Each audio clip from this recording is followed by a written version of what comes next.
Mengidentifikasi struktur teks eksplanasi.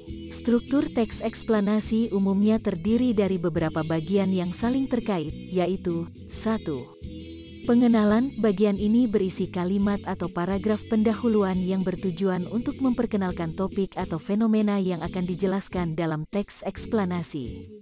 Pengenalan dapat berupa penjelasan singkat tentang topik atau fenomena tersebut, atau dapat juga berupa pertanyaan atau pernyataan yang memancing minat pembaca.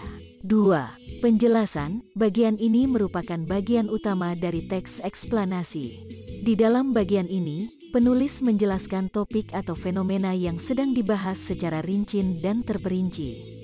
Penjelasan biasanya disusun dengan cara kronologis, yaitu dengan menguraikan tahapan atau langkah-langkah yang terlibat dalam topik atau fenomena tersebut. 3. Contoh atau ilustrasi. Bagian ini berisi contoh atau ilustrasi yang bertujuan untuk memberikan gambaran yang lebih jelas dan konkret mengenai topik atau fenomena yang sedang dibahas.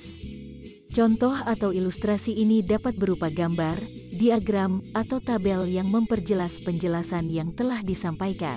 4. Analisis.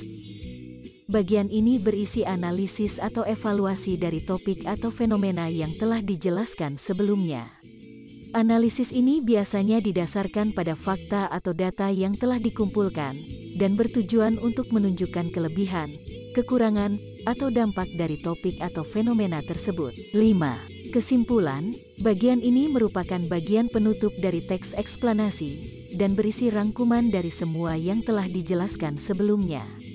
Kesimpulan harus memberikan jawaban dari pertanyaan atau tujuan dari penjelasan yang telah disampaikan. 6. Saran atau rekomendasi. Bagian ini berisi saran atau rekomendasi yang berkaitan dengan topik atau fenomena yang telah dijelaskan.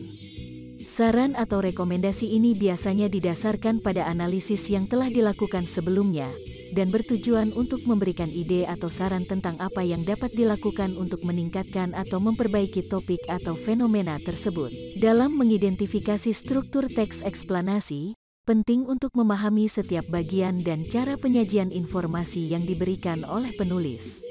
Dengan memahami struktur teks eksplanasi, kita dapat lebih mudah memahami informasi yang disampaikan dan menarik kesimpulan yang tepat dari penjelasan yang telah diberikan.